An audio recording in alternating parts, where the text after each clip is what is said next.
Hello YouTube, as I have already explained in some past video how such Minecraft holograms work is they spawn something, some falling sand entity very often, and that is accomplished using command blocks for building very fast clocks with command blocks.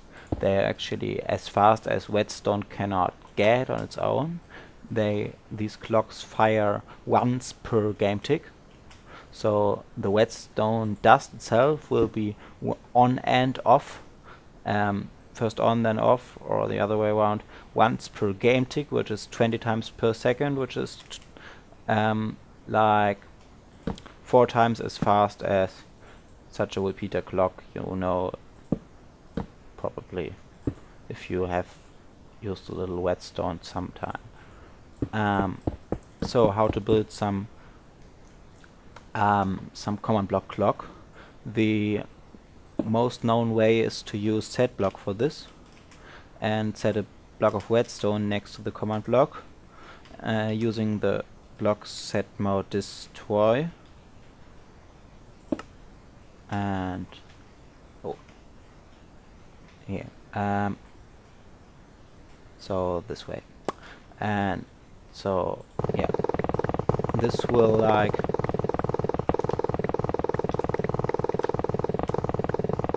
you see, you have to turn on the game rule or do tile drops false to let this one actually not drop block of redstone all the time, and it's very noisy and it makes a lot of particle effects, and therefore it's like not very useful for adventure maps where you don't have where you can't just turn off the block drops and such. The way I'd prefer making some command block clocks is using falling sand entities, and this works the following way. You type the command summon, and I'll do the block above this time. So these are the relative coordinates. Y value is 1 above the command block, and then you have to like, oh, I forgot the falling sand here.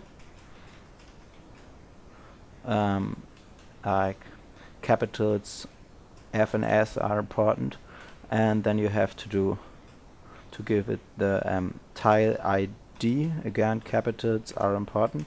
152 for block of redstone, and if you now place some block of redstone on it, that's all you need for your clock. It looks a little glitchy, but it activates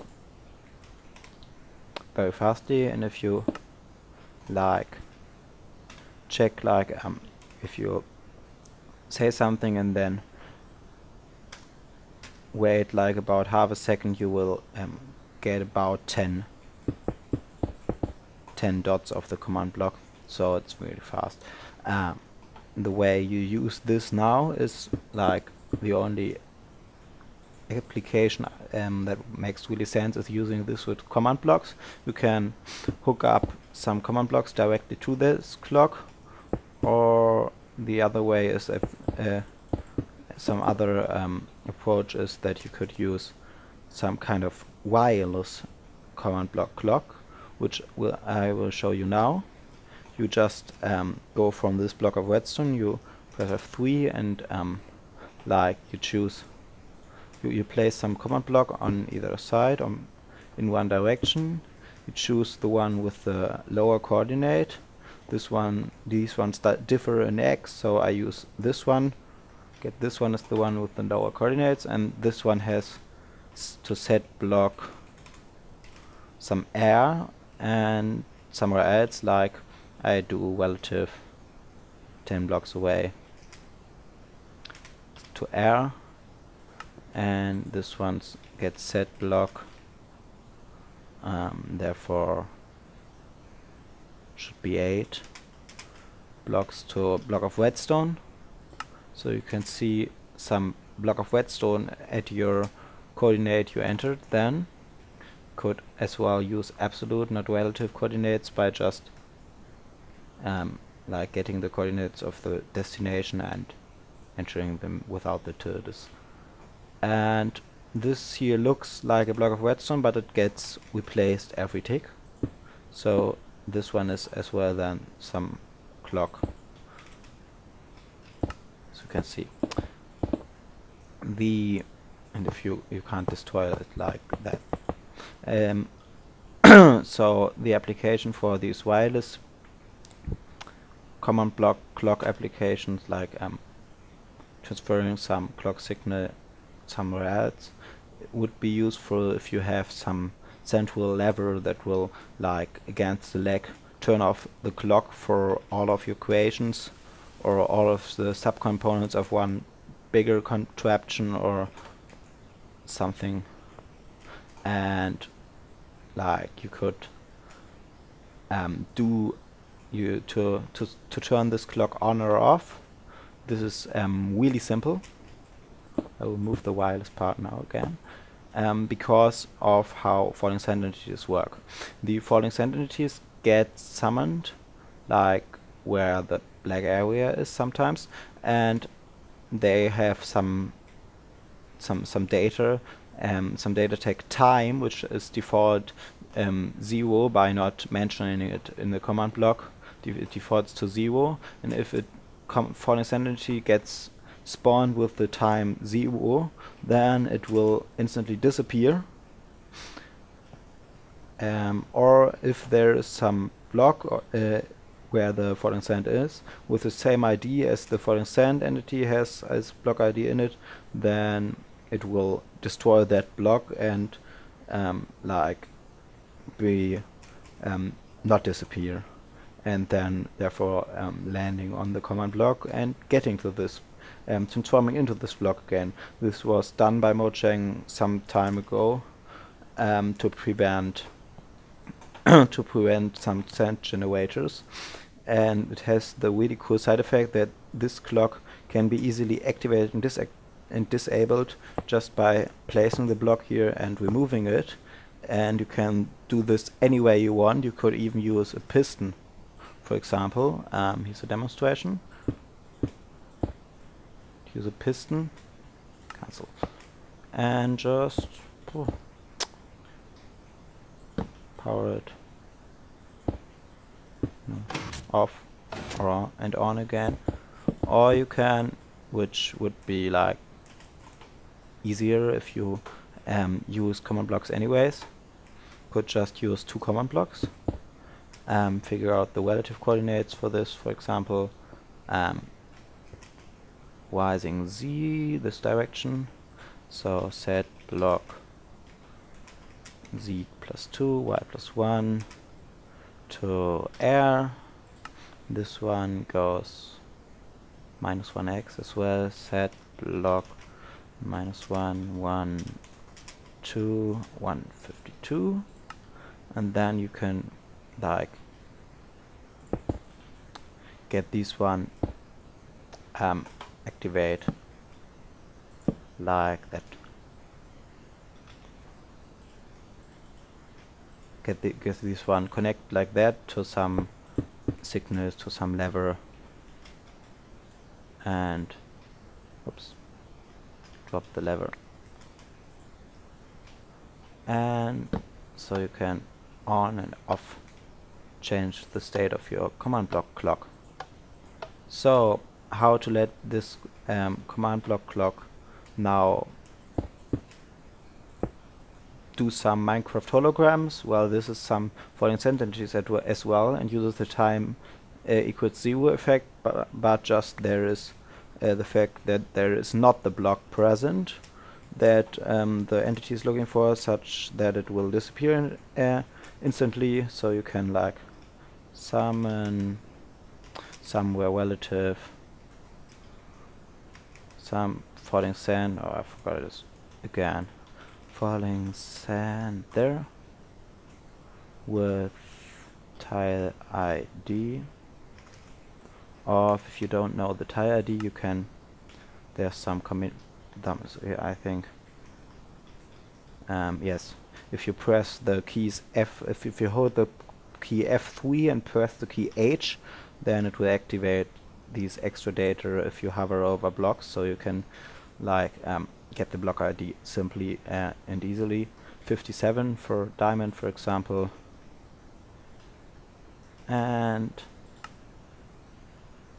turn this on, I get some diamond hologram here, and it moves. I forgot the part about the motion, that it, so if you don't want it to flicker, to move that way, you which comes from the gravity, you can eliminate this gravity effect for this tick by adding this motion. So you have to give it some motion. Here again, capital M, colon these brackets, and then you have to do like 0.0, 0.4, 0.0 with a comma, and that was the wrong way, 0.04. So yeah, this is right. So if your computer is not too laggy, this block will be some like nice looking hologram. You can, like I did it for this creation, place them anywhere you like. It's not like completely freedom, it's steps of half a pixel of a block, so 32th of a block that you can only be exactly about. I used then the trick that if you look at remote control on, if you look at this beacon here, these ones are not obsidian but ender chests, but ender chests are too big as well, so they are like, simply speaking, these are 4 ender chests for insanities, but they are clipping into each other, and for the texture not to be glitchy, I as the position cannot be slightly different, I added some slide, can even get out the command blocks there. I added some slide motion in one direction so that it renders only one of 2 possible fallen sand energies all the time. Like here you see some extra motion about 0 point, you can omit the 0 here as well. 0.00025 seemed a good number for me, and this one has it in the other, like in the other direction, but plus the 0.04 against the gravity, and this one is negative. So these are ender chests, by the way, 130, and they are placed and some custom coordinates to like look good, and I just did this with trial and error. If you like modify this one, you will see that something will be different, probably. Maybe not. Don't know what this is. Whatever. Anyways, I hope you got the concept of command block clocks and how you make them very simple and elegant, and how to summon some holograms in Minecraft, like entirely explained in this video, so that everybody should be able to do it somehow via trial and error of the coordinates, and how they go together and how they look then, to get any effect done on your own. And thank you very much for watching. This was a rather longer tutorial. Anyways, see you later. Like this video if you like it, and goodbye.